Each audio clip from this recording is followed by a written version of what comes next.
Ouais. Bon, ça te chagrine à ce point-là quand je suis Parce que bon, camion. t'as quand même été jusqu'à 16-17 ans à la maison avec le confort et tout. Je veux pas. Des fois, ça me Oui, mais qu'est-ce chagrine, qui oui. te chagrine, justement? Bah, c'est différent avec mes parents. Et pour eux, je devrais déjà avoir un avenir plus ou moins tracé ou quitte à en changer plus tard, mais ouais, ils comprennent pas. Pour eux, c'est un peu que du vent ce que je fais, quoi. Mais c'est vrai, quoi, à chaque fois, c'est les mêmes discussions qui tournent en rond à chaque fois que j'y passe.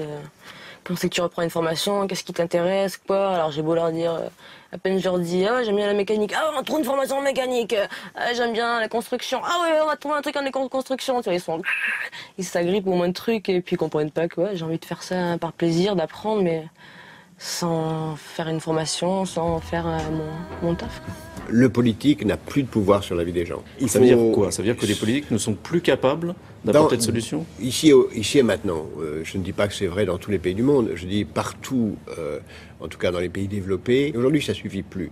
La plupart d'entre nous, des gens en particulier les plus jeunes, mais aussi tout le monde, prend conscience de ce qu'on vit qu'une fois. Et qu'il faut réussir sa vie. Et réussir sa vie, ça consiste à pouvoir se retourner derrière soi, à quelque âge que ce soit, pour se dire, je fais ce que je dois faire, ce que j'ai envie de faire, ce que j'ai envie d'être. Puisque je ne vis qu'une fois, essayons de faire la meilleure vie possible. Ça n'a pas vraiment été un choix, en fait. C'était plutôt une genre d'évidence, quoi. Je voyais pas... Et on devient soi en prenant conscience que personne ne doit vous dicter à votre place la vie que vous devez On ne fait amener. confiance à personne.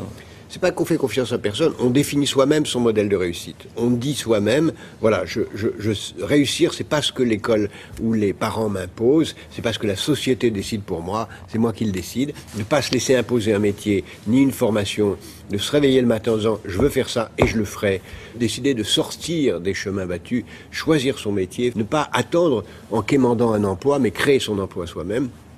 Et vivre la vie qu'on veut, que ce soit une vie dans les rails ou une vie hors des normes. Mais pour ça, il faut prendre conscience d'abord qu'on est seul. Et c'est dans la prise de conscience de sa solitude qu'on découvre l'importance d'aider les autres pour essayer, peut-être accessoirement, de se faire aider d'eux. On découvre très vite que pour devenir soi, il faut aider les autres à devenir eux-mêmes. Et il faut être en situation d'empathie avec les autres. Devenir soi n'a de sens que dans la relation avec les autres.